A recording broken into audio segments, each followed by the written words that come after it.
One more race stands in between a field of 9 and a championship shot. After multiple weeks of shuffles, breakthroughs, and eliminations, it all comes down to the home of NASCAR to either level up the hopes of some or extinguish the fire of many. The round of 9 comes to a conclusion tonight as we welcome you to the 16th and penultimate race in the 2022 WORC Dynamo Designs National Series and the GGR Charlotte 120 live from the virtual Charlotte Motor Speedway. Welcome to coverage on the KBueno Racing Network, where alongside Francisco Bacallao atop the broadcast booth, my name is Kenneth Bueno. Francisco, first and foremost, playoff battle, round of 9 comes to an end. We will eliminate 5 drivers. We'll keep the 4 that'll run for the championship 1 week from tonight. And how about 2 intermediate tracks to end the schedule? Charlotte being the first, going to provide a very interesting evening, no doubt. It is tonight where the fight for the championship is going to be determined. Who are going to be the 4 that are going to be heading to Homestead Miami Speedway in a week's from today and battle for a Cup or a Xfinity Series championship with these Xfinity cars. It's going to be interesting, Kenneth. Charlotte Motor Speedway, uncharacteristically to real life, has a lot of tire wear, so we're going to see cars that slow down on these long runs if we're able to get some. You're going to see guys maybe move around. The high side is usable, but it really does eat up those tires. So guys are going to try and run the paint. A lot of harvicking is going to be going on here tonight. And, Charlotte is not exactly the easiest mile and a half. It looks rather easy. It's shaped like Texas and Atlanta, but it's not easy at all. You have to work the cars. It has pretty tight corners and a little bit of a lengthier straightaway, so it's kind of like smushed together compared to Atlanta, which is a bit more wide between the distance between the front stretch and the back stretch. But we have an interesting point situation that we were just talking about before the air, and you'll pull up the points now to show our viewers. Garrett White, the dominant driver of these playoffs, on the outside looking in. He definitely is. First, of course, looking at our KBueno track map images provided by Google Earth, it's a 1.5 mile, 2.4 kilometer racetrack, 24 degrees of banking in the turns, 5 on the straights. And this track, born in 1960, one of the staples in all of NASCAR racing, hosts the Coca-Cola 600. But you are right, Francisco. There is a very interesting name, very low in these playoff standings after Nashville Superspeedway. Garrett White, who won 3 in a row from it looked to be all the way at Bristol to Iowa, won 3 races in succession, and now he is 16 points below the cut line to get into the Final 4. Timmy Spatz is the final driver who has that cushion at a total of 11 points. Of course, everybody below 5th on back, they are all more than 10 points out of this. Hunter Collier having the worst end of, remember, his problems at Iowa to start the round. He is 38 points behind the cut line, and everybody else is either going to try and overcome that gap or try and keep it stable as they can tonight. It's going to be a lot of fun. It's going to be very interesting here, Francisco, because it had appeared that Garrett White was the dominant force. It looked like nobody was going to stop him, and then one bad race happens in the round of 9, and all of a sudden you have to have yourself from the top of the leaderboard to having your back against the wall. And that's why they say that in the playoffs, you cannot afford a bad race, especially the deeper in the playoffs you go. Everything becomes I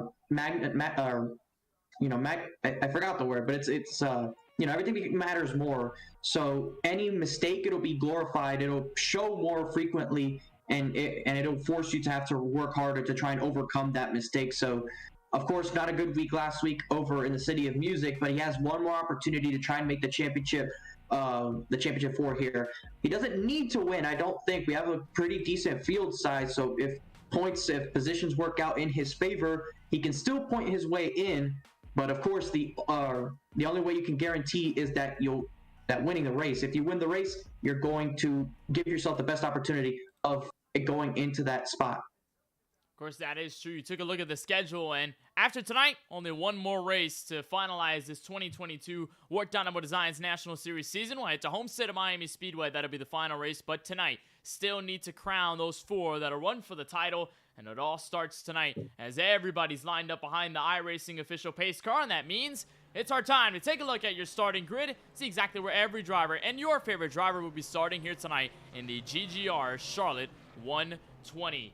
Ethan Workman puts a blazer on the board in qualifying, a 30.427 to bring the Ohio State Camaro to the front row and to lead us to the green flag, alongside 2-time winner this season, Austin Doran, 2 non-playoff drivers trying to be spoiler tonight.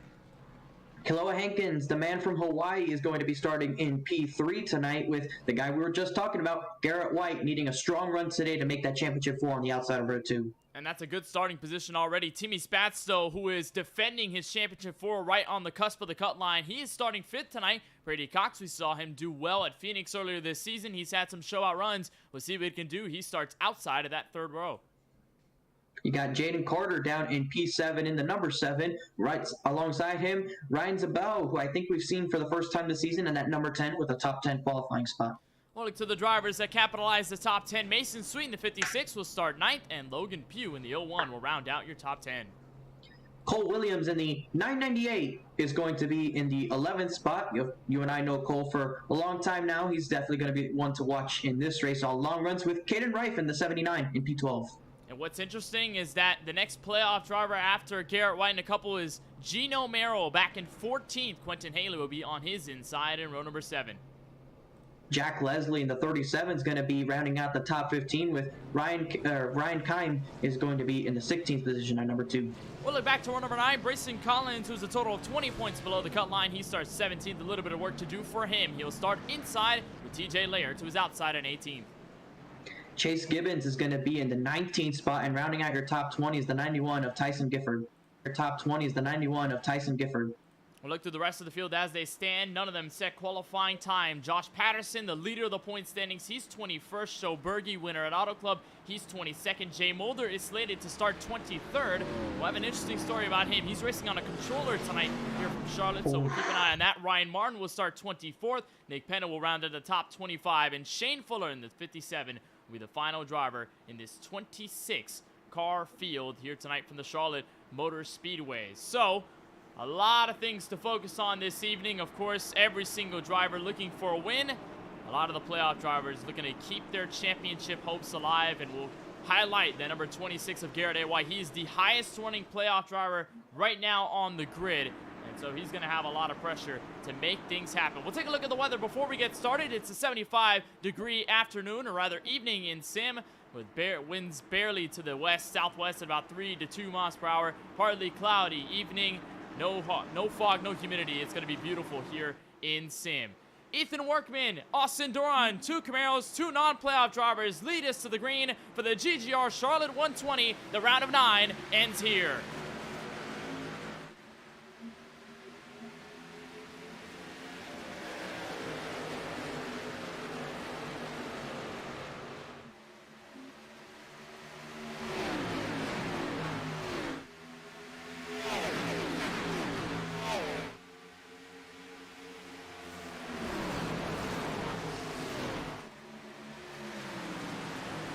The moment very close there into turn 3 and 4. They hopped over the bumps. Kiloa Hankins almost gets an Austin Duran.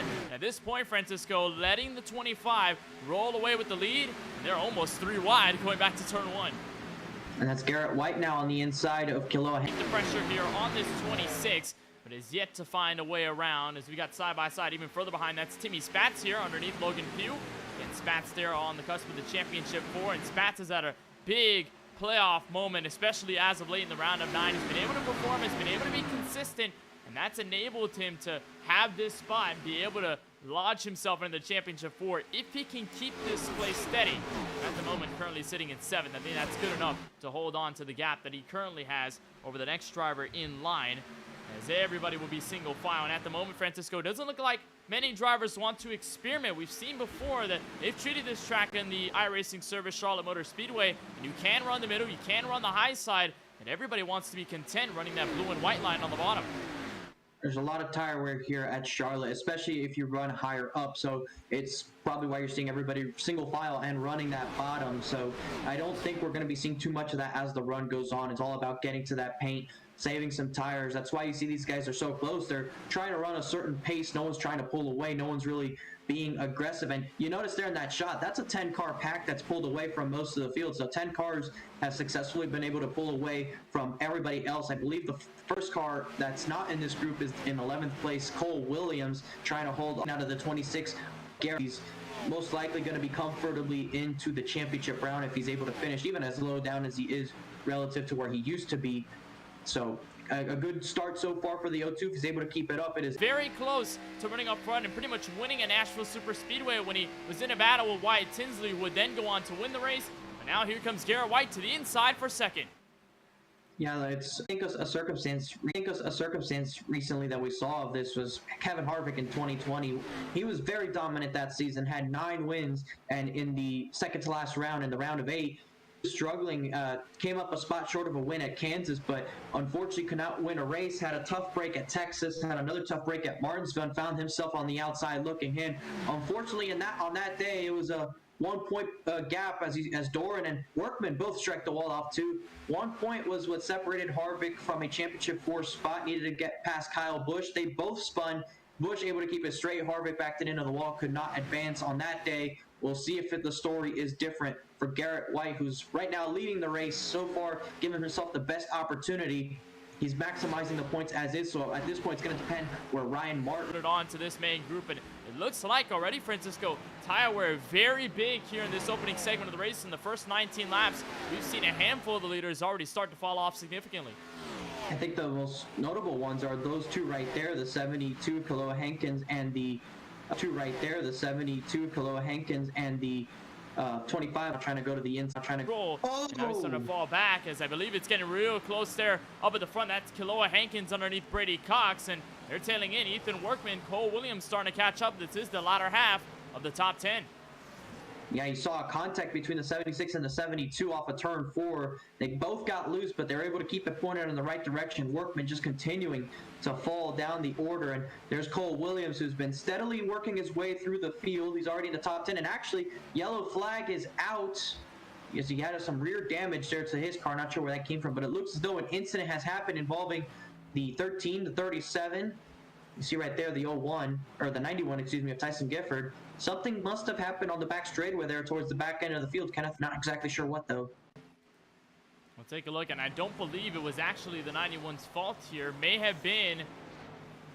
We'll take a look if we can. Jay Mulder has been listed out of this race, but I believe he was listed out before the yellow flag came out.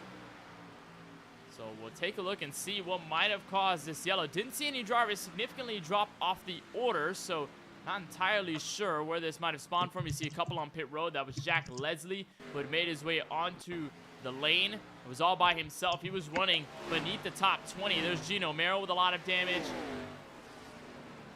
And so it doesn't seem to be an apparent problem by a majority of the field.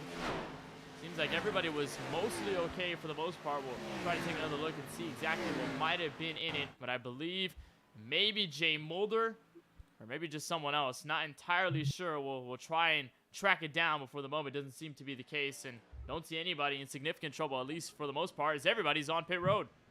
It is feeding time. Those tires are torn to shreds, and they're going to try and work on these. I think right now Ethan Workman was definitely happy to see that yellow. He gets to get some brand new tires and hopefully gain some spots with that #1 pit stall. You see the green cone is right there in front of him, just a little bit that he has to do to move. Garrett White able to keep that position with Austin Doran right on his tails, but unable to really pass him for that one. So 4 fresh tires and basically a reset of the race about a third of the way through, Kenneth. So I guess while we're here under caution, I guess we can kind of gather our thoughts on how the first third has gone and what we could expect for the rest.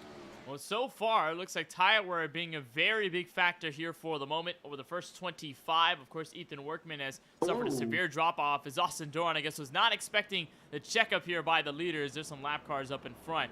So he almost slammed into the rear end of Garrett White. Luckily, was able to veer out of the way in enough time. But, I mean, for the moment, a lot of the field separating usually was not expecting this, or at least didn't have it as anticipation before the drop of the green. Francisco, it looks like distance is starting to really become a factor more than it really ever has in the case of the playoffs. Of course, Iowa had some distance, but of course there were a lot of lap cars. It was a really short track, and then you had the other track right after it. You had Nashville Super Speedway, where separation was a thing, but concrete surface was very pertinent in the tire wear there, and it seems to be, I guess, the following trend here at Charlotte, and probably will be the same thing at Homestead in 1 week. Yeah, Homestead traditionally has been known to eat up tires. It's one of the most abrasive tracks on the surface, which makes that track really great. With the way it's shaped, it's the only 1.5 mile shape that it's way with the progressive banking. And they changed the track not too long ago, so the top side is going to be viable, and we're going to see next week. I hope to see several guys. And then you'll find Ethan Workman, who's fallen back to 7th and came out 7th on the recent pit stop. Ryan Zabo is 8th. Mason Sweet is 9th. Joe Berge rounds out your top 10. So a lot of heavy-hitting drivers here, and only 2 playoff drivers so far residing within the top 10. Of course, White being your leader, and then Timmy Spats just behind him, trying to make sure he can overcome the gap to the 26 and maybe assist him on the restart before getting by him out of turn 2. Who knows? The point situation still looking awfully close in that championship 4 for the leader of this race. The Clemson Toyota Supra will be the first nose to go ahead to the start-finish line. Pace truck makes its way down, left over to pit road. We'll go crank it up for a moment. Hear the sounds from Charlotte.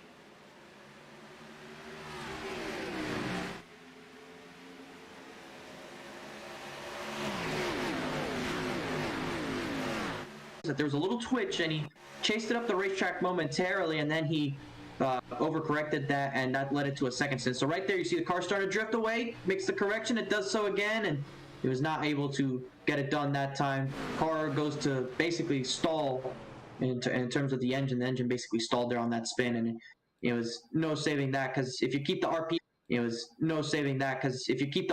up, you have a chance of saving it. As soon as it bogs down like that, you're just in for the ride, locks it down.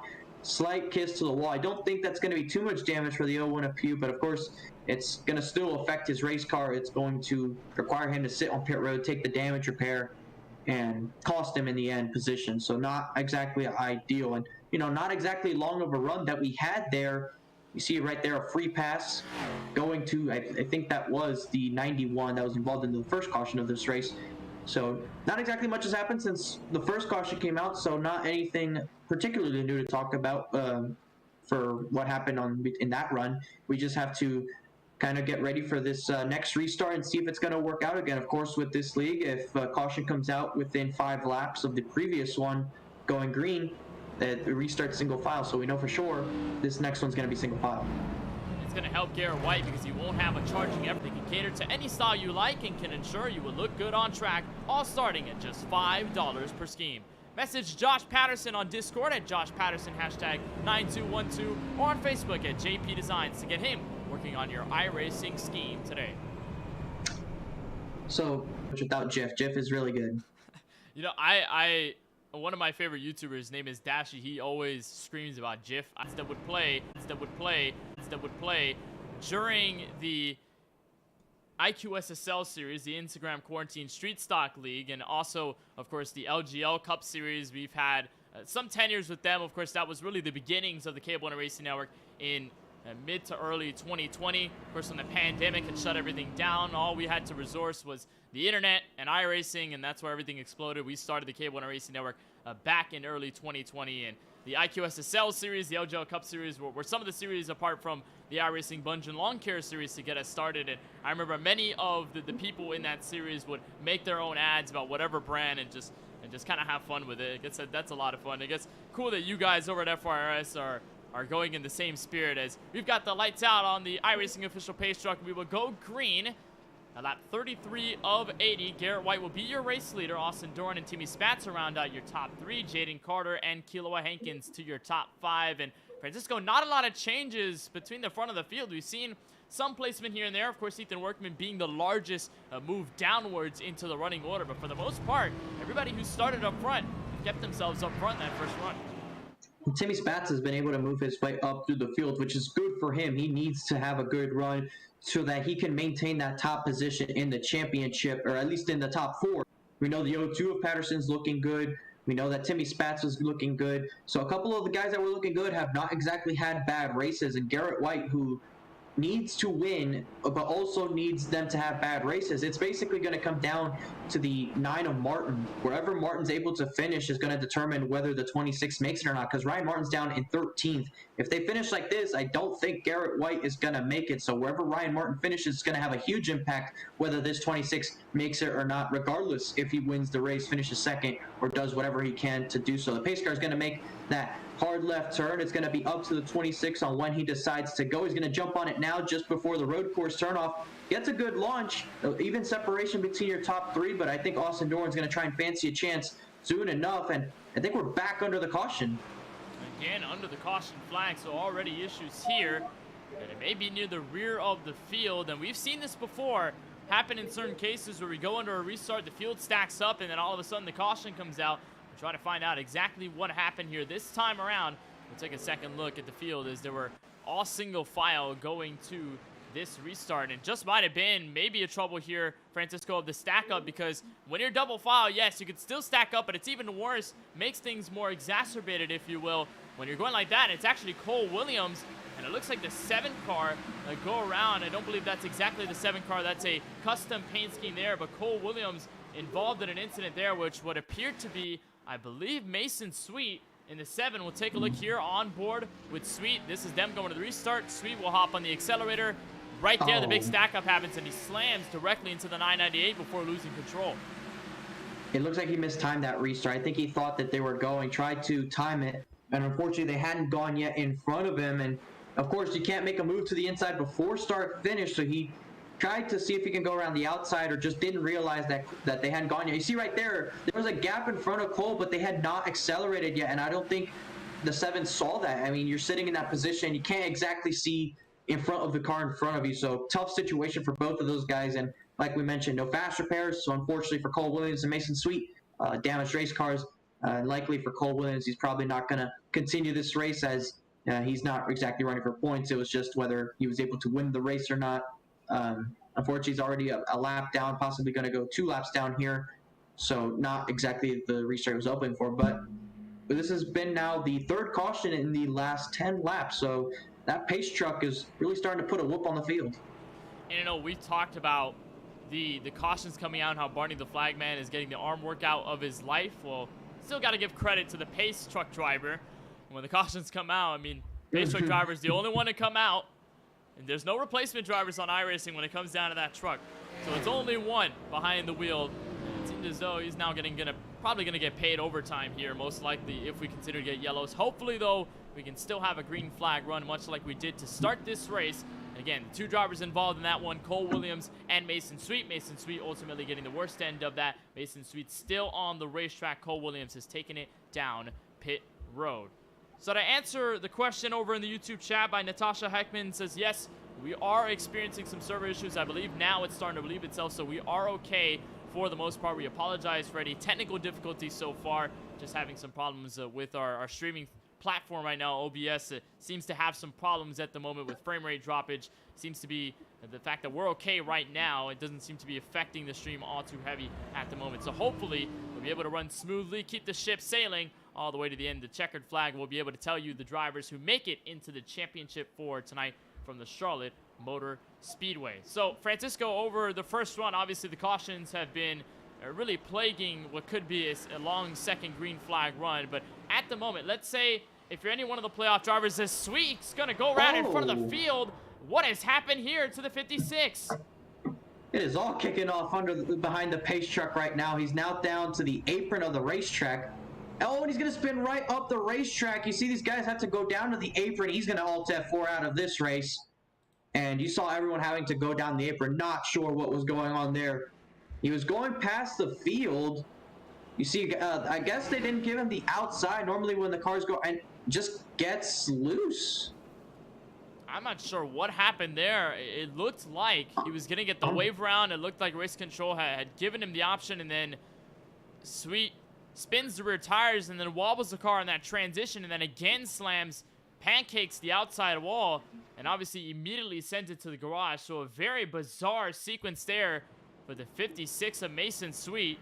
And luckily, none of the other drivers get involved in that incident, especially the leaders, who probably dumbfounded like the rest of the field, saying, what's going on here? We got to avoid this very quickly. So luckily, no one else involved, and Sweet is looking to be our 3rd, or rather, looks to be our 4th or 5th DNF of tonight's race. been a very strange night so far, Kenneth. It's been very mysterious. I can't help but feel there's probably a full moon in sim here tonight. It could explain all the things that are going on.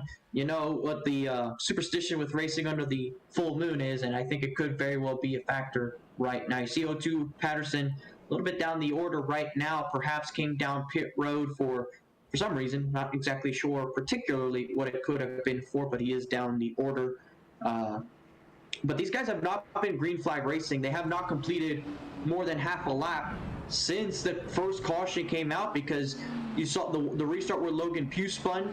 That came on turn 2, so that was half a lap. And then the caution that brought this one out, it was before they ever got to turn 1. So these guys have not gone at racing speeds through a corner in almost 10 laps and haven't completed a green flag run or a green flag lap in almost 20. So it's been a pretty substantial amount of time behind the pace truck.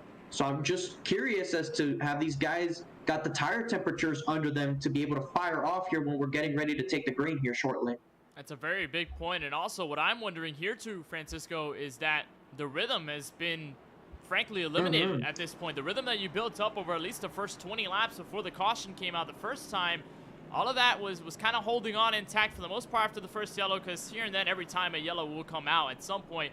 But now that we're getting yellow after yellow after yellow, and we're spending a majority of the time here under the yellow flag behind the pace truck, and then all of a sudden it completely tears up the rhythm that you built up in that first run, and it may change the trajectory of how drivers perform over the rest of the night. And if you've been looking at some of the drivers in this field, of course, we've noted Garrett White, Timmy Spatz, 2 of the playoff drivers in the series running well. Grayson Collins has been able to build up. He's now up to P10. Ryan Martin has done well in P11. But look at the drivers that it has ruined in terms of the rhythm here, or at least in performance. Josh Patterson, who's back in 20th, going to lose a lot of track position. Gino Merrill, who's picked up some damage on his 71 Ford Mustang tonight. It has not been the smoothest route at Charlotte tonight for that car specifically. Then look at Jay Mulder, 16 laps down, running on a controller this evening with no rear clip on the race car.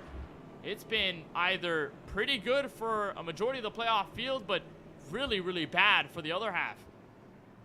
Yeah, it's not been great, and I tell you what, all these DNFs have not been playoff drivers, but that does hurt the 26 of Garrett White. We're down to 20 runners, and he's going to be very close to being able to make it, because he'd have to hope that the likes of Timmy Spatz, Gino Merrill, and of course the I believe also somebody else whose name escapes me right now, but there's about 3 guys that he has to hope finish outside the top 10, outside the top 15, and as you get less and less cars and they remain in the race, that becomes increasingly unlikely, assuming you still win the race. So even if the 26 goes to victory lane, Kenneth, it is not 100% whether he's in or not, because the guys that are still running are in the playoffs, and we're almost at that threshold where there's less runners than points he can make up. That's definitely true, but Garrett White, of course, trying to do the best that he can. And this is the best, running up front, leading this race. Pace truck makes the left down a pit road. Hopefully we'll get a green flag run in. But the GGR Charlotte 120 back underway. Garrett White leading the field clearly back to turn 1. It spun the tires, the 55 did, just a little bit, and that's what's allowed the 26 to really get out there. You see him running about half a lane off the bottom, not really able to get to the paint, but it's not going to be an issue because they're already starting to separate their way through 1 and 2. It looks like through most of the field, they were able to go through clean. As we go to 3 and 4, misses the bottom there, your leader does, and you see the 7 here does as well. Jaden Carter is not going to be able to get down to the paint. We're going to see how long it takes for tire wear to kick in this time, and we're going to see if anybody tries to run a different line. Of course, like we mentioned, the bottom's the way to go, but now that we're on the halfway lap, do you try something different? So far, you look on board with Kiloa Hankins, and even further out in that shot, nobody trying to experiment with the middle or the high line right now. Everybody just running the very and sincere bottom of the racetrack. It looks like they want to save as much tire as possible, and of course many of these coming off their fresh tire stops not too long ago, so maybe they're just trying to keep them at least close to them as much as possible and not trying to let them fall off quickly over this run. So as we complete that lap, we go over 41 laps completed out of 80, so we're officially at the halfway mark of tonight's race. We'll take a look at your race summary, which is of course presented to us by Supermix. We've completed 40 laps. We have 40 laps to go, coming at 39 remaining in this GGR Charlotte 120. We've only had one lead change, and it's because of this man right here, Garrett White, who surged up to the front. So far, we've had a total of 3 cautions for 13 laps on track. That is your race summary presented by Supermix. And by the way, Francisco, I guess the rhythm that was disrupted maybe did not affect Austin Doran as harshly as maybe the other drivers in the field, because he's got a lot of short run pace, and he is hounding on the rear bumper of the 26. Garrett White seeing a lot of red, white, and blue Chevrolet Camaro in his rearview mirror. We're seeing Doran really hook the paint. You see he's able to get right on it there from the entry of the corner, able to stay close enough on it through the center to get himself some decent exit. That's going to give him a good run. That's also going to save him a decent bit of time. But look at Timmy Spatz, who's been able to stick right with him there. He's following his way up to these guys. This is exactly what Timmy Spatz is hoping for. You see, once again, the 55 able to get on the paint. The 26 not quite there. He's going to continue to close in little by little, and over the long run, this could be beneficial to the 55. We'll just see how this plays out. And what a drive it's been so far over the first half of this race for this 44, Timmy Spatz. And we've seen him stealthily go up to the field and just have solid runs, maybe not race-winning pace every single week in and out, but this 44 has done well nonetheless and is showing out here tonight at the Charlotte Motor Speedway. And this, I think, Francisco, more than ever, is what you need. Forget the races before. Forget what happened in the previous outings. Tonight is all the focus. And when you have an 11-point gap over Ryan Martin for the Championship 4, your only goal is to protect it as highly as possible. It doesn't matter if Garrett White goes over you in the point standings, as long as you stay in the Championship 4 for Timmy Spatz. It's all that matters. And right now, Timmy Spatz proving that he will be Championship 4 eligible for Homestead in 1 week. Exactly, running P3 already on the plus, so if you're just able to stay here, it is going to do you a wonder of good. And of course, if you're Timmy Spatz, if the 26 doesn't make it, that's better for you, because that probably gives you a better chance at winning that championship. So if you're able to go up there as well and dethrone the 26 from the front of the field, that could help you even more, not just because you could win the race, but maybe the 26 doesn't win the race, takes away points from him. You don't know how close the margin's going to be. But if you're able to get up there and make sure the 26 finishes elsewhere in second, third, or even down in fourth, if you're able to do that, that could be even more beneficial, probably more beneficial than just running where you are. And of course, there are the possibilities of spoilers. We've had a lot of drivers up at the front to start this race that are not running for the championship. Of course, Ethan Workman, who took pole, Austin Doran, who started right there up in the front. You had many drivers before and even after Garrett White in the top 10 that are not playoff eligible, so they can spoil the party. Remember, last week at Nashville Super Speedway, we had a non-playoff driver dominate the race. Wyatt Tinsley was able to put on a clinic and won that race by a fairly dominant margin. So anything could happen when it comes down to non-playoff drivers entering into the mix. And speaking of playoff drivers versus non-playoff drivers, we've got a battle for position up at the front. This is for the entry, really, into the top 10. P8 on the racetrack. That's Brayson Collins, who's 20 points behind the Championship 4 going into tonight. And that's Auto Club Joe Berge, or Auto Club winner Joe Berge on the outside.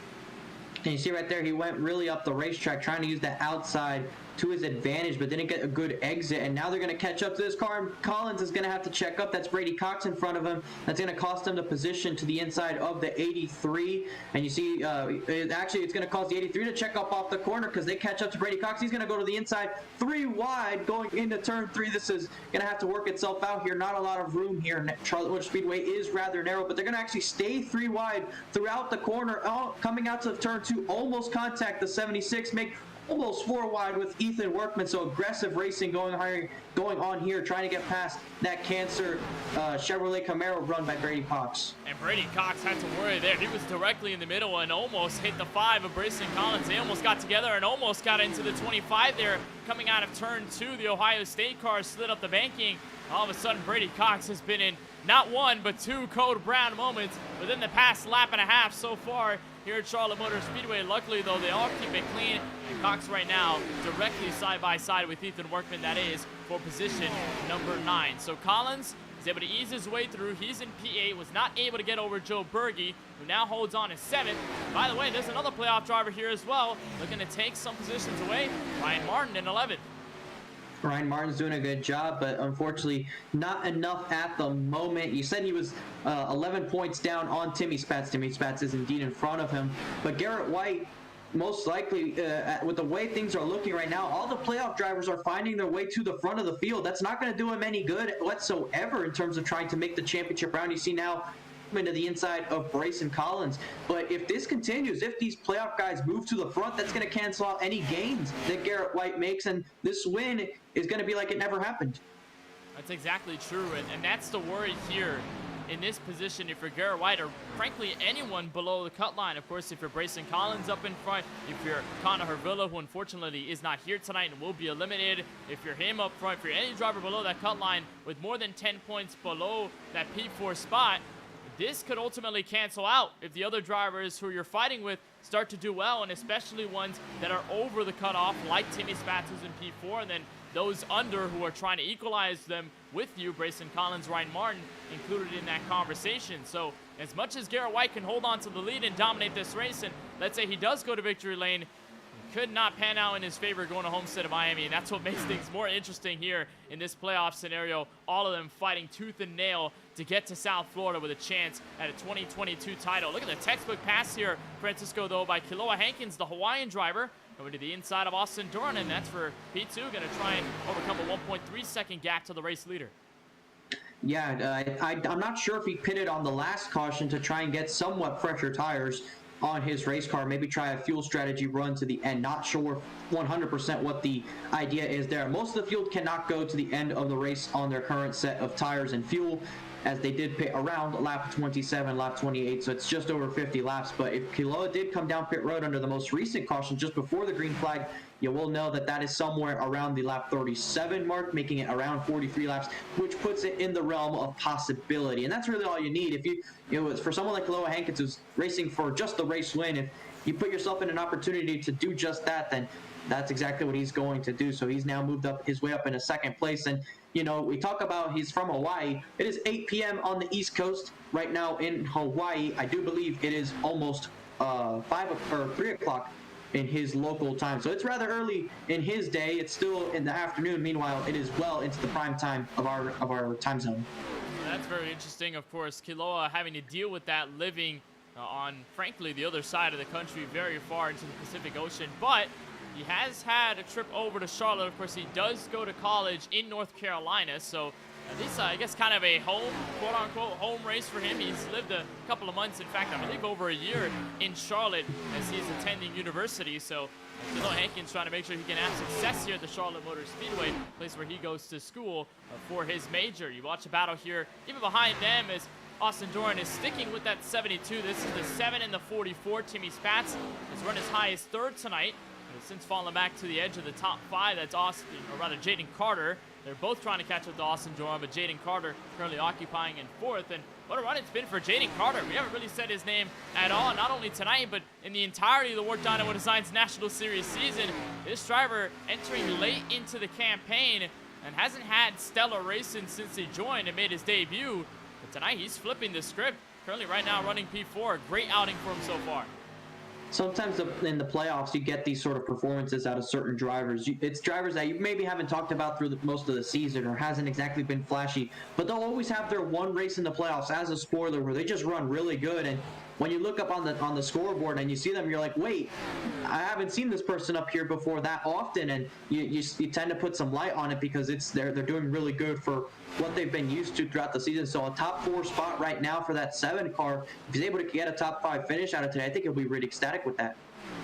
Definitely so, and maybe even step into the top 3 and talk with us at the end of tonight's broadcast. Maybe that will help get his spirits up, and maybe have a good run at Homestead Miami Speedway too, because of course, intermediate track tonight, intermediate track 1 week from tonight. Of course, they're both different 1.5 mile tracks, but if you can carry that momentum into the final race, even if you're a non-playoff driver, it can certainly mean a lot. And when the next WORC Xfinity or Stock Car Series comes around at some point in the future, Jaden Carter can be a force to be reckoned with and could run full-time for a championship. So who knows? But I guess a lot of the questions may be raised on pit road as well, because Francisco Ryan Zabot has just hit the pit lane. He was running in the top 10. He's one of the first ones to kick off what could be a green flag stop to get to the finish. I think he's realizing that these guys cannot make it to the end and wants to use tires before it's too late. If these guys pit late enough, whoever pits first is going to take advantage of that. And look, Hankins is actually going to be the first of those top runners to come down pit road, trying to see if he can use the undercut to get past Garrett White and try and see if he can win this race. I think it's a smart move. Normally, the overcut's the way you want to go in these races, but considering they're going to have less than 20 laps to go, you get enough of an undercut, he's not going to be able to run you back down because there's just not enough time left. So we'll see how the actual sequence plays out, who has good entries, good exits, and how that all affects the sort of final run to this race. Of course, we're about to reach 20 laps to go. You see the 18 now exiting pit road up on the top of your screen. Patterson with a little bit of damage.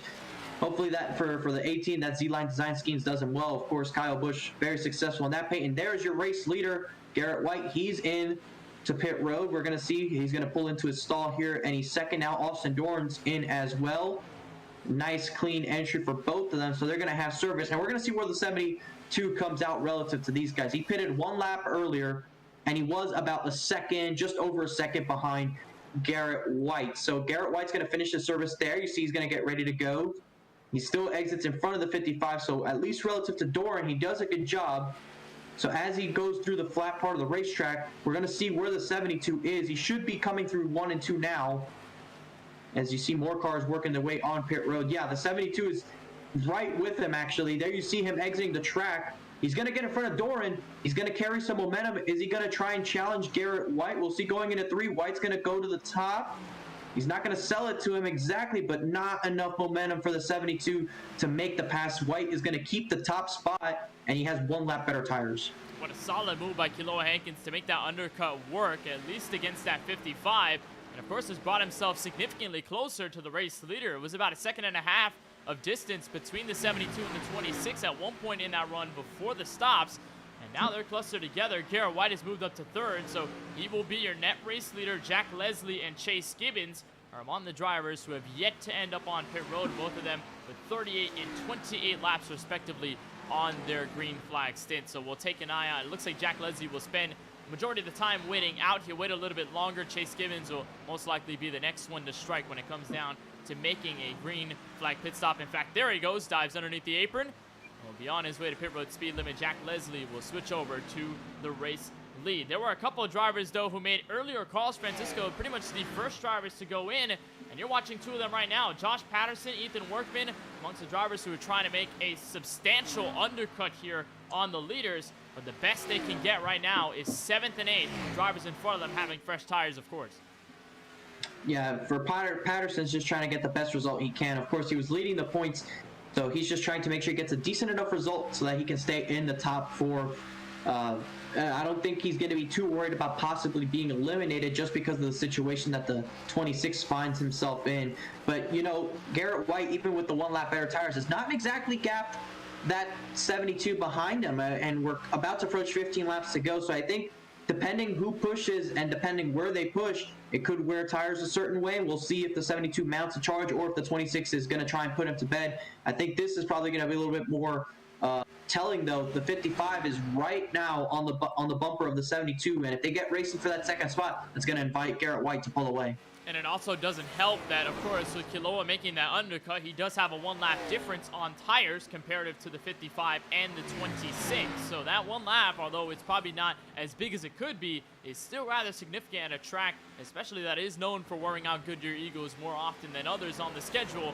And so that 55 is going to have a good time trying to put the pressure here on the McDonald's Ford Mustang. We'll see if Hankins is going to give way sooner than later, although they have significantly caught up to Garrett White. That time they gapped in, or they really closed in on the gap here. And the 26 seeming to fall off just a little bit. Maybe just a sign to tell us Francisco he's not willing to waste his stuff right now. He's looking to get it later, as Hankins is really having to deal with this 55 because Doran has not let up. Going into turn 1, Doran is going to look to have a fire exit going on to the back straightaway. Doran's trying to make Hankins work for this 2nd spot, and you see just able to run that paint. I think he's been one of the better drivers to run the paint. And look, they're actually catching up at a bad time to the 51 of Jay Mulder, who strikes the outside wall. That really hurt the 55's chances of trying to go for that pass. Unfortunately, he's going to lose some time. I think both generally are going to lose time to your race leader, who was able to catch him much earlier in the corner and get by him without much of an issue. You see Patterson there right now, still riding around on the racetrack, trying to see what that he can get out of this race finish. There you see now the 44 of Timmy Spatz, who's down in 8th. So he's lost a couple spots on the green flag pit stop, but still doing a good job. If he's able to hold on to where he is, that is going to mean he's battling for a championship. None of the playoff drivers. I think Gino Mero's the lowest running playoff driver right now. He's down in 18th, still on the lead lap, but out of the ones still in the race, he's the or on the lead lap, he's the lowest right now. So Gino Mero hoping that the 26 does not win this race, that he can still make that championship round. He's close enough to Ryan Martin to, I don't think that 9 is going to get past him in the points. So I think it's a very interesting situation the way the points could be shaping out here. I hope we're able to find out by the end of the race so we can accurately tell our viewers and both the drivers when they're done, so we can tell them exactly who's in and who's out. And that is definitely true, and you are right. Gino Mero is the furthest the running playoff driver on the lead lap. Caution flag will come out, and it's Austin Doran who was third. Austin Doran with front end damage. That's going to definitely kill his car and his chances of getting a good result here tonight, Kenneth. And that's going to turn this race on its head with 11 laps to go. The caution flag comes out, and you have to wonder, was this battling the 72 of Hankins or seen going into turn 3 there? He wasn't side by side. You see right there, a lap car was in front of them. We'll see if this lap car plays effect. He actually pulls down and going into turn 3, and that's Jack Leslie. That the lap car, Leslie, the 37, is going to get into Austin Doran. I'm not sure what was going on there, Kenneth. That is very strange of a situation. I think the 37 is running several laps down. You see, he pulls off the racetrack, but he doesn't check up for the corner. I'm very surprised he didn't lift for the corner here. That was not exactly a bright move there by him. I'm not exactly sure what happened with the 37. If there's just a hardware issue or maybe just distracted, I'm not entirely sure 100%. But there's the huge shunt to the left side of the 55, and the Liberty Mutual car of Austin Doran goes for a spin. That was Jaden Carter barely getting by with the space between the 55's rear bumper and the outside safer barrier. And Austin Doran, who was running well since the drop of the green flag, will most likely be out of contention for tonight's race. Of course, no faster pairs in this WORC Dynamo Designs National Series, so that's going to be a lot of time spent on pit road for the 2-time winner this season, looking for a triple, and is not going to be able to find it most likely here tonight in the GGR Charlotte 120. So a shocker caution with a driver within the top 3 now brings the rest of the field together. And of course, with this run, the long green flag stretch, maybe we'll see drivers come in for service, although maybe a little bit too risky to risk a tire set just right after many of the drivers got their tire set off of the green flag strategy. We'll just have to see. And at this point, Francisco, going to be wildly different from the first half, at least for the most part, because we're back in the yellow, and when we go back green, we're going to be double file, not single file.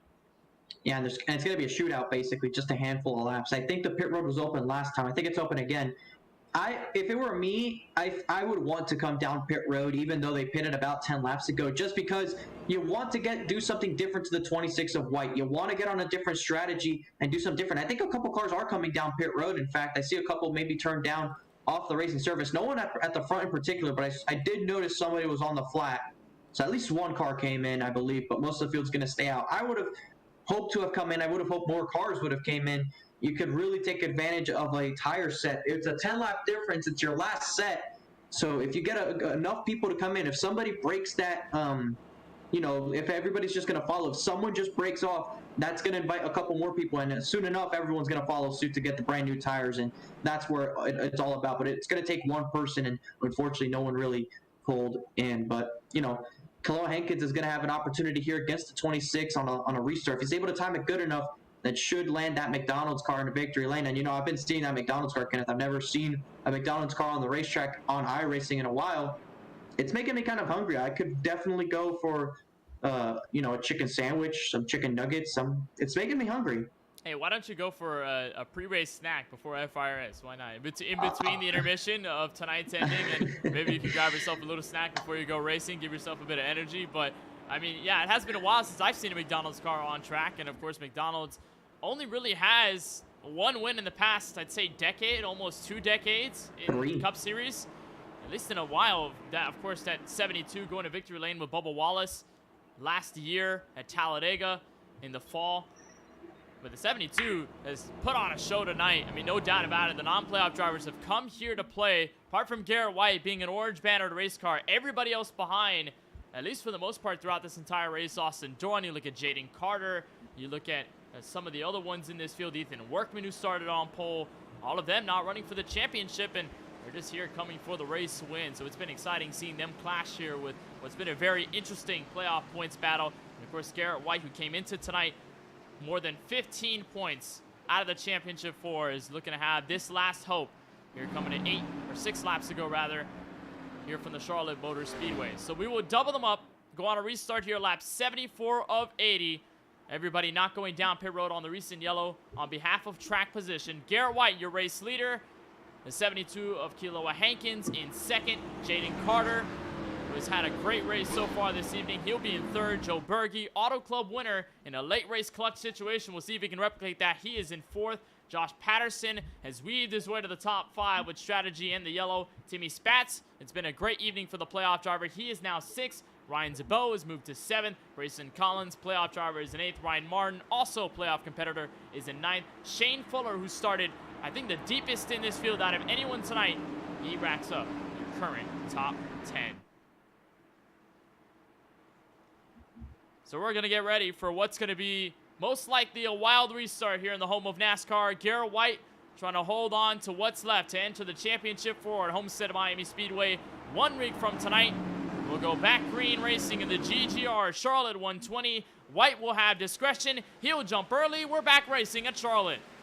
That was not a good restart for Kealoha Hankins. He's going to be side by side with the 7 of Jaden Carter, who's actually going to move up to P2. He's going to get clear going into 1. Berge trying to make a move now on the 72. Can't find a way around him. White able to get ahead. There you see the 7's going to clear for second, but he's going to open up the inside now for Kealoha Hankins to try and make that move back. They're side by side for second. This is exactly what Garrett White wants to see. What a move by Jaden Carter, but was quickly relinquished as contact between Joe Berge and Kealoha Hankins happens in turn 3. Hankins goes for a 90-degree slide, and the caution will wave. Luckily, it looks like nobody else significantly involved, but Hankins got the shove by Joe Berge going into the 24 degrees of banking, and everybody did a masterful job, Francisco, to get out of the way. Kenneth, I can't tell you how impressed I am with that incident right there. That was in second in front of the field, and those two cars, the 72 and the 7, they were sideways in front of the field. They didn't hit anybody after this. That was very impressive. There was some contact right here. You see Berge dives it in. Look how far sideways he is. It does help some help there, Berge, to get straight back out. But look at this, very close call with that number 2 right there as he's getting recuperated back on the track. But fortunate for him and the 7 of Jaden Carter not to hit a single person. That was definitely a brown pants moment for the 2. That's Ryan Kame, who barely got by that. And the 72 of Kealoha Hankins goes around slightly, able to save the race car. And it also happened to the 7 of Jaden Carter. He got tagged in at the last second and almost just about got saved by the outside wall, but was still able to keep the car straight after that. Here's another look at the incident going into turn 3. I think just a difference in the let-off zone off the throttle makes the contact, and sideways, the 72 goes almost completely sideways, almost went for a full 360-degree spin, but was able to keep the car planted, got the second tap by Berge, and the 72, miraculously out of all that, is holding on to 14th, and you'd think, of course, that is still bad in terms of the track position. That is way better than what could have been if that incident was way worse. That easily could have been way worse and involved more cars. So it is definitely in their lucky stars that they're able to do so. And I think very luckily for the 7 of Jaden Carter, at least, he's able to stay in the second spot. So no harm, no foul done to him, except maybe on the tires. They definitely screamed a little bit on when he was sideways. But now we're going to restart single file. We went only 2 laps there, so they're going to be in a single line around the outside when we take the green flag. Joe Berge is going to be third. How about the 0-2 of Patterson, Kenneth? He's been running at the middle of the field. He started in the back, and now he finds himself in the top 5. This is exactly the kind of runs he's been putting in the playoffs. Today's been no exception. He's looking good to be able to finish in the top 5, and that's exactly what he's been doing. And the lowest he's been tonight was 21st, which was where he started this race. And then I think the lowest position after that was P20, off of a track, or rather a tire call, went down pit road, and he was pretty deep in the field. But what a way to rally back for Josh Patterson and has been able to keep his head in it, keep himself in the game, and now he's got an opportunity to win this race in the final laps of the GGR Charlotte 120. I mean, this is the consistency that's brought the O2 to the forefront of the playoff conversation, and to have a stunning performance like this, especially with what's happened before tonight, he's going to be able to lock himself theoretically into Homestead Miami Speedway.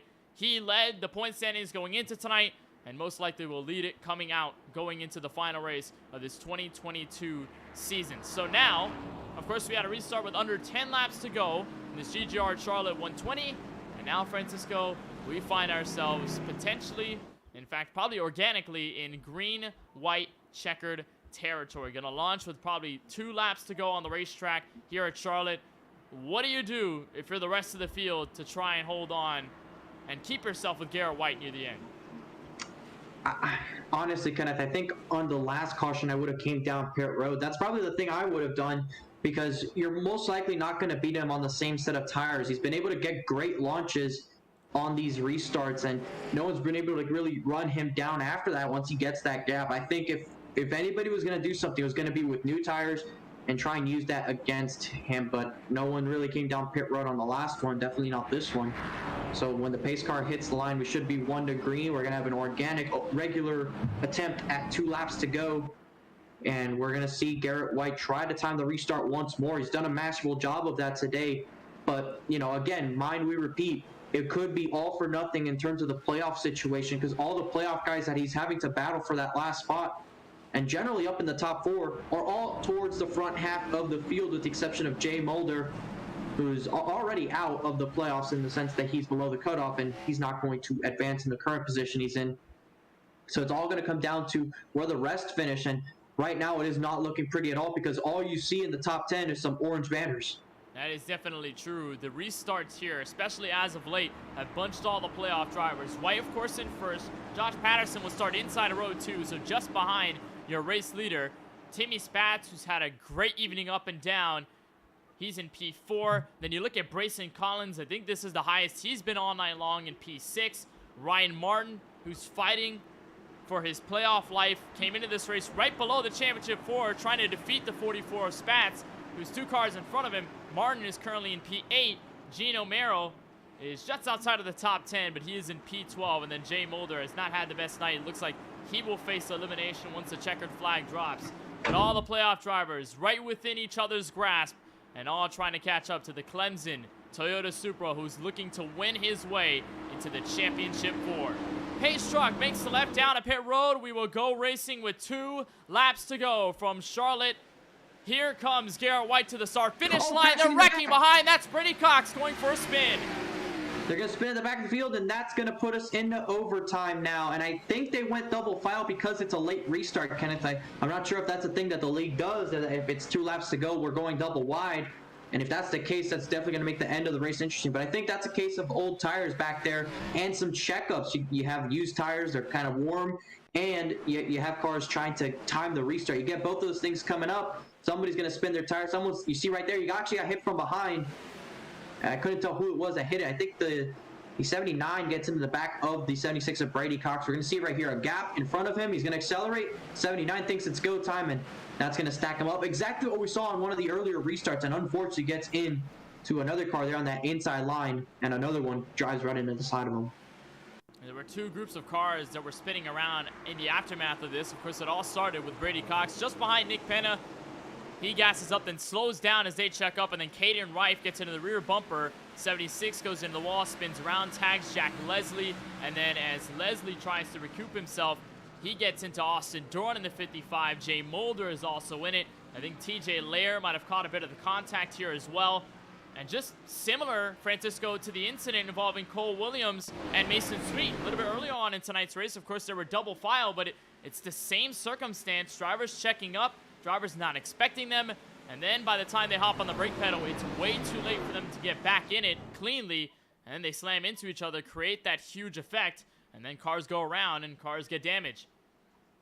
And that's not going to do anybody any good, because, you know, we've mentioned it before in this race that there's no fast repair. So if you get all that damage now, it's basically going to end your race. You're not going to be able to do anything significant with it, especially if you have required repairs or long optionals. You're not going to have really any speed to be competitive. You're probably just going to try and ride around and hope that on the last lap, several cars wreck and you can pass them for position. That's the hope anyways. So a lot of guys now having trouble at the end of the race. And again, all of this is not helping the 26 of Garrett White. You'd think it would be under normal circumstances, sure, but it's not, because he has cars keep having issues and losing laps and moving to the rear end of the field. That is moving up all the playoff drivers more to the front. That is not going to help him out. I think we now have 17 cars on the lead lap. This is not looking good for the 26 of Garrett White. Even if he wins this race, Kenneth, I think he's probably looking like he's going to be out of the playoffs. And that would be heartbreak if you're Garrett White, considering the season he's had. I mean, you think about the opening stretch of the season, was not able to get a win. His first win came in the playoffs at Bristol. Was not able to get a checkered flag beforehand, and we had told the stories of him being close, him being the bridesmaid, and then he shattered all of that, got the monkey off of his back at Bristol, and then did it again at Talladega, and then did it a third time to open this round at Iowa. And obviously has since not been able to get back to victory lane, but we anticipated, Francisco, that he just needed good finishes, just needed uneventful races to keep himself in the championship four. And look where he is now, fighting his way and trying to crawl out of the hole that came out of Nashville Super Speedway. And he's going to try his best here, but ultimately it's going to be out of his control with the drivers behind him and how they settle the score, because at this point, we did talk about the playoff drivers closing in on the top 10. It's pretty much gotten worse now that the non-playoff drivers have filtered out, a lot of them being taken out of this race, or a lot of them just struggling with track position near the end, just not finding themselves in the right spot, and so they're further behind, and it has just given all the points to the orange bannered cars that Garrett White was hoping that they would not get them at all. Yeah, he was hoping that this would be an ideal situation for him, where there's 2 or 3 in the back that have issues, finish in the 20s, but that was taken care of rather early and put us in the potential spot of not seeing the 26 advance. Again, not sure exactly how the points will work out, but if you have 17, 18 cars on the lead lap and you're 16 to 19 points out of the playoffs, it's looking real slim regardless of where you finish. It's going to be really close. And of course, Garrett White was hoping that a large field would show out. 26 would pretty much be enough to overcome the obstacle, but of course, things may not fall in his favor there. You look at Brayson Collins, who has moved up to 6th after starting 17th. We've seen him in a couple of mid-pack battles through the top 10, top 15. This has been the highest he's run pretty much all night long. Shane Fuller, he started dead last in this field, 26. A non-playoff driver, currently sits in 7th. Ryan Martin has fallen just a bit, has surged just a bit, but he settles right now in P8. Timmy Spatz is running P4. Josh Patterson running 3rd. And of course, Garrett White, the leader so far, he runs up at the front, trying to make sure he can stay ahead of the curve and try his best. This time by, we'll get the lights out on the iRacing official pace truck. We will indeed go single file on this restart, because the caution came out just when we were going green that last time by. So within 5 laps, the restart will be single file. Garrett White will be your leader. Jaden Carter will be 2nd. Josh Patterson rounds out the podium. And it's Timmy Spatz, Ryan Zabot, the top 5. Brayson Collins, Shane Fuller, Ryan Martin, Ryan Kame, and Nick Penna to the top 10. Kiloa Hankins, by the way, after that half spin with Joe Berge after the contact, he's only been able to recover to 11th so far on the racetrack. Francisco, final thoughts before we go green for what's going to be the most pivotal restart in the entire playoffs. Garrett White's going to have control of his destiny from here on out. As far as the race win's concerned, I think if he is able to win the race, it's just going to matter where everyone else is, who has trouble on this restart, who makes up positions on this restart, because it is not pretty right now. And I think the only thing that he can control is whether or not he wins the race. And at least if he wins the race, he can say he gave it everything he had, winning 2 of the 3 races in the round. So here we go. Story will finalize here for the round of 9. The field will check up significantly, but Garrett White will bring the field back to green. 2 laps to go from Charlotte. Again, a good launch from him. We've seen that all night long. Jaden Carter clear for 2nd. Patterson clear for 3rd. They're going to try and run their way to the white flag, ensure that this is going to end just the one time. You see off of turn 2, no incidents, at least in the front portion of the field. A lot of separation. Garrett White's going to come to try and take the white. We had a car on the wall. That was Ethan Workman for a moment, but he's kept it clean. We will stay green, and Garrett White will hop out of turn 4 and take the white flag. One more lap to go in the GGR Charlotte 120. Jaden Carter trying to play spoiler. He's got a couple of miles, or at least a little bit, to do it. He's going to end up in 1 and 2. Going to have the advantage for the moment. He's not going to be able to do so right now. He's on the rear bumper, and this is the final charge for the 26, arguably the most dominant driver in the entire playoffs. And now, with his back against the wall, is looking to shove out of it to get into the championship 4. Out of the 4th corner, Garrett White will find the checkered flag in the GGR Charlotte 120, but we don't know if he's going to end up in the championship 4 as the leaders, or everybody, wrecks behind him. And you saw a card hard on the wall. That was the 83 of Joe Burgee, not a playoff guy, so not exactly ideal. Really sequence for the 26. Of course, won the race, but as far as everything else behind him, it was clean, and he was not hoping for that. He was hoping somebody would have an issue back there that would result in him being able to make it on. You see these guys coming up to congratulate him on the race win. Josh Patterson comes away with another top 3 finish, Kenneth. He's done that in every race this round, I think. So really good job to him. Congratulations to Garrett White. There you see Timmy Spats coming up to congratulate him. He's going to celebrate a win, but not exactly sure how the points are going to shake down. I don't think he's going to be on the green side of things. There just wasn't enough lead lap cars for somebody to finish tail end. So I do think it is very likely the 26 is out. Well, no doubt, still some happiness. Checkered flag tonight. It's race number 4 for him on the win column this season. And even if he doesn't make the championship 4, it's been a great run. And it's been amazing to watch this 26 come in, week out with the pace and to be able to get victories after many times where it looked like he wouldn't be able to get there, whether he was so close. But Garrett White, your winner. You saw everybody trying to give him congratulations. Jaden Carter comes home in 2nd. Josh Patterson will end up in 3rd, and we'll run over the rest of the field, and you'll see it at the front of your screen. Garrett White takes race number 4 of the season on his career, at least so far in this campaign.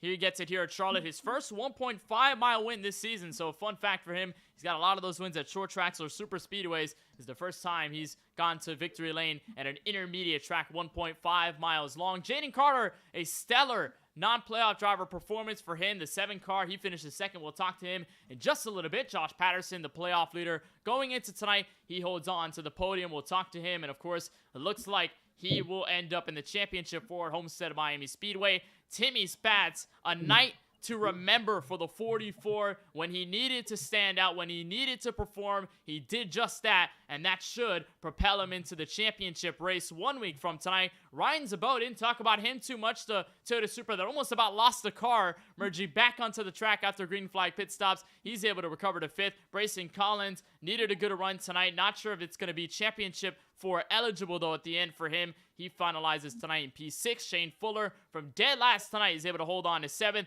Ryan Martin, playoff driver, just below Timmy Spats on the cut line before tonight. He ends up 8th. Kilowa Hankins, the Hawaiian, went for a half spin in turns 3 and 4, is able to recover for 9th. And Ethan Workman, your pole sitter, could not find speed later on in tonight's race, although he caps off tonight's top 10.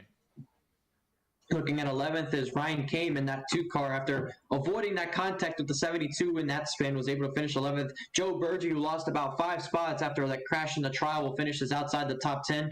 Nick Penna in the 52 comes home in 13th. Chase Gibbons finishes in 14th. Gino Merrill, playoff driver, down in 15th. I believe he's one of the lower finishing playoff drivers of those that were running at the ends, and it is top 15, so it is not ideal for the 26. Jack Leslie, who was involved in that incident with Austin Dorn that knocked the 55 out of the race, basically, is going to be in the 16th position. Still not sure what was going on there, to be honest with you. Caden Wright finished in the 17th position. Brady Cox in 18th after involved in a couple incidents. TJ Lair finishes 19th. Austin Dorn, after being involved in the incident in the 37 in the closing laps of the race, will finish 20th after looking strong for a P3. So here are the final drivers from 21st to 26. It looks like Jay Mulder on a controller tonight with the Canadian will most likely not reach the championship 4 at the end. Tyson Gifford will be 22nd. Cole Williams had a strong start to the race, but of course, contact with Mason Sweet on a restart sent him out of this one. He was 23rd. Logan Pugh had a crash at a turn 2. He was 24th. Quentin Haley put it behind the garage early on in tonight's affair. He was 25th. And Mason Sweet, 84 laps down in 26th. The final spot in tonight's GGR Charlotte 120. So we have news, breaking news out of the race leader, Garrett White. We didn't know whether he was going to be a part of the championship 4. He is officially with this win tonight from Charlotte. Garrett White, your winner, and will enter the Homestead of Miami Speedway with a shot at the title at the end of it all. Garrett, first of all, of course, congratulations on this win, but give us a perspective of the emotions. You come into tonight more than 15 points out of it. It looked bleak for a moment. On that final restart, it looked like the playoff drivers are close enough to you where the gap wouldn't really matter and you wouldn't be able to overcome the obstacle, but you're able to do that with a checkered flag in Garrett White fashion. How was that for you? Oh my gosh, man! My stomach was in knots. I did everything I could today. I realized that it's probably going to take a win and some extra bonus points to even have a shot at it. Just once we got the lead, we just kind of kept it, and avoided hitting the wall, and we just kind of went to victory. I don't know what else to think. We're in the Final Four, so it's awesome. And it's a total of 6 points that you're able to surge ahead of Jay Mulder, who ends up in 5th.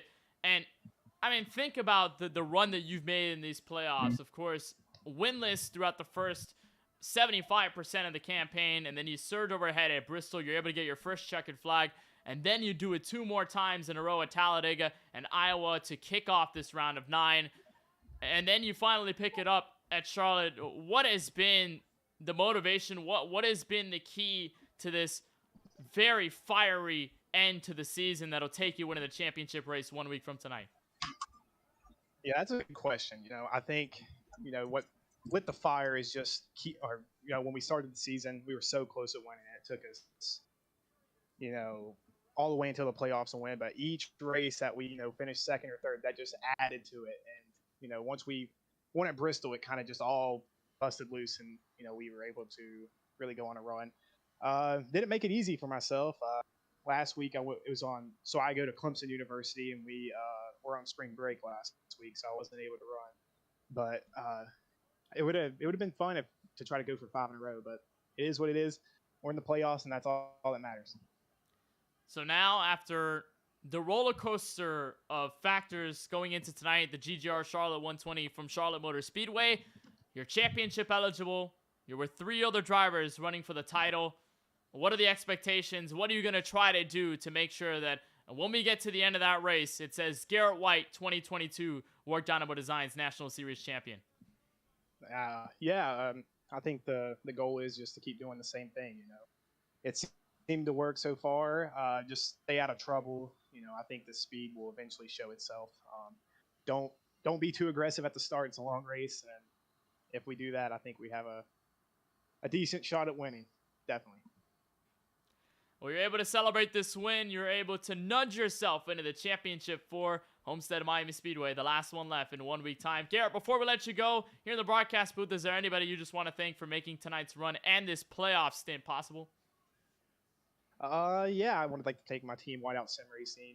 Jaden Carter finished behind me, and I think second, maybe not, but he raced me clean all the way to the checkered. And thank you to you both for an amazing broadcast. Appreciate it. Well, we certainly appreciate the support and all the kind words, Garrett. On behalf of our team, I want to congratulate you on the win tonight here in the GGR Charlotte 120. And, of course, congratulations making it into the Final Four.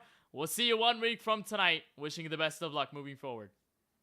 Yeah, thank you, guys. And for one moment, we thought Garrett White would not be a part of the championship 4 despite this win.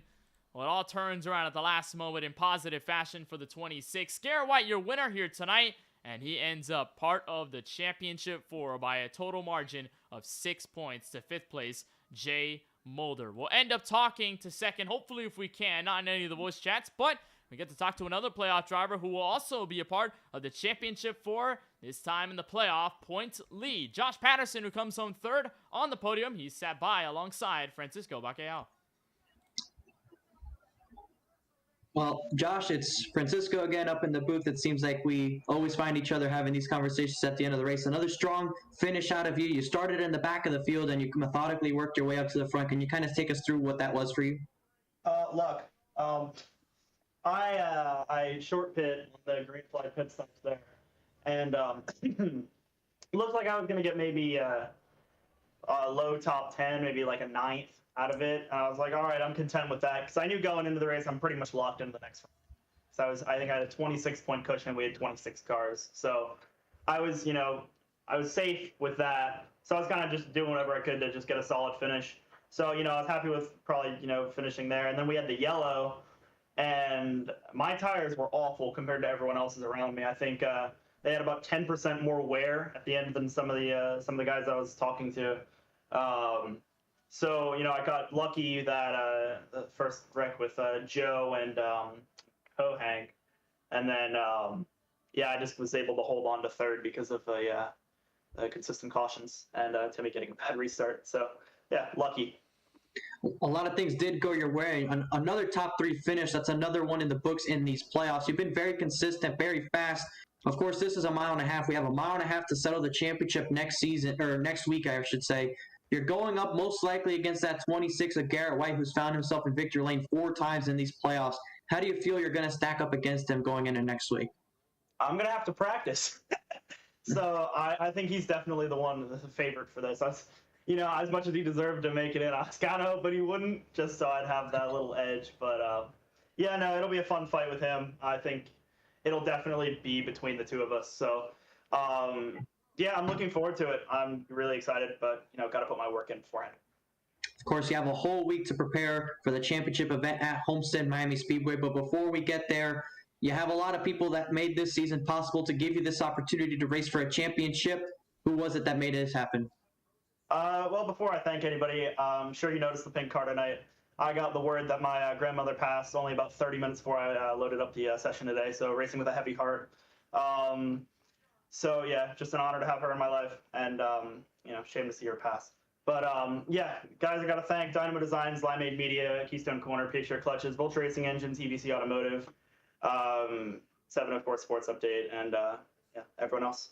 You for broadcasting, and everyone for showing up tonight.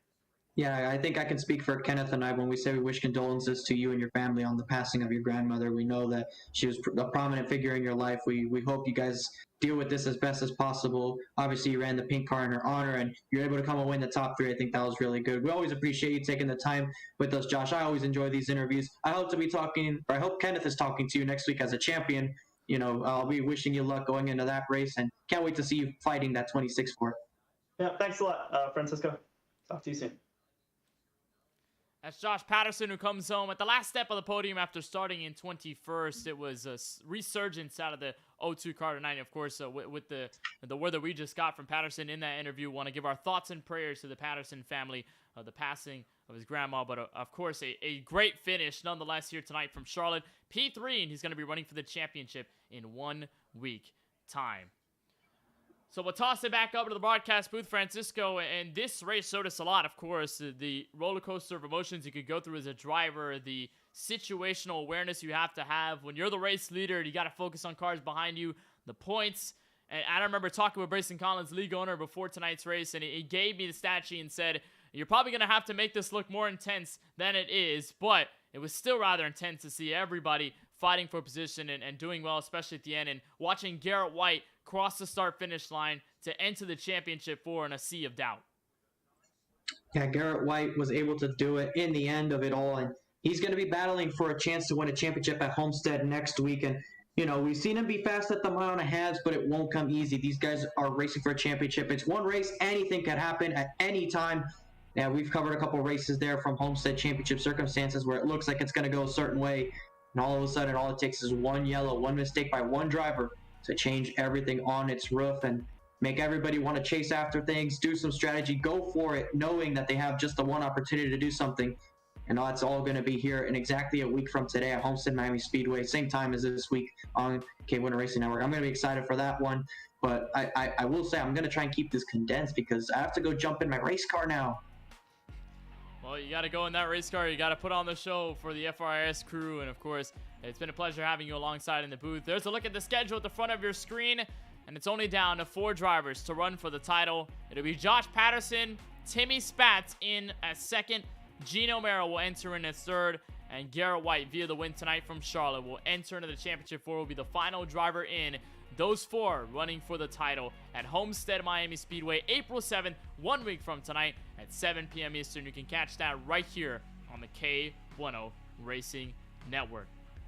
So it's almost been an exact 3 months since the start of the WORC Dynamo Designs National Series season, and it all comes to a culminating close 1 week from tonight at the Homestead Miami Speedway. So for Brayson Collins, Josh Patterson, Paul Granada, and Christian Visconti at WORC, for Charlie Beyer and Keelan Belsha at the KBueno Racing Network, and for my colleague here this evening in the booth, Francisco Bacallao, my name is Kenneth Bueno. Thank you so much for watching the conclusion of the round of 9 and the GGR Charlotte 120 from the Charlotte Motor Speedway. Congratulations to Garrett White on his 4th win of 2022.